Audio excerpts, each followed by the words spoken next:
Ms. Drees.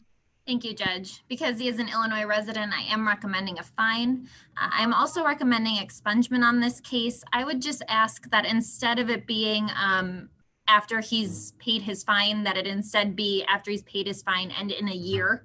I just want to make sure that the defendant has shown that he can stay crime-free for a year. This is a very serious case, except he has no record.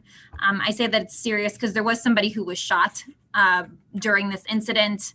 People he was with are charged with attempted homicide for that. The gun that he had in his pants was loaded. There was one in the chamber. He was not accused of having fired his weapon. I want to make that very clear. However, it certainly was a serious situation that he was in. So I do think expungement is appropriate if he's able to stay out of trouble, but I would like to see that in a year as opposed to whenever he's able to pay off his fine. Mr. Bouie, do you agree with that? Yes, ma'am. I totally agree with everything she said. Okay, so, you escaped. God was looking down on you. Yeah, I know. And your mother understands that and has instructed you that you better pick some better friends? Yeah, my mom. Ever since that situation, I haven't been she made me stop hanging with a lot of people.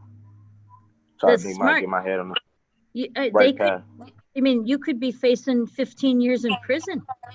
That, and if the evidence wasn't different than it is. Yes, and think of yourself, 18 years old plus 15, 30, what does that make it, 33? 33 years old, you're coming out of prison? How about that? That would be pretty terrible, wouldn't it? Yeah, that would have been. Yeah. Tragic.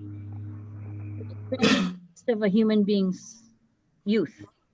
But think about the person who was wounded and injured, and I don't know if they're going to have lifetime consequences of being shot, but most people do. Sometimes it's their bowels, sometimes that they can't move their arms, sometimes they they die young because something else goes wrong because of that injury. Okay, so the court will order a fine of $50 plus costs, which is going to get close to $500. We'll use the bond to pay that. There might be a little more owed. The court is going to order that this is the conditions for expungement, that you remain crime-free for 1 year. We're going to schedule this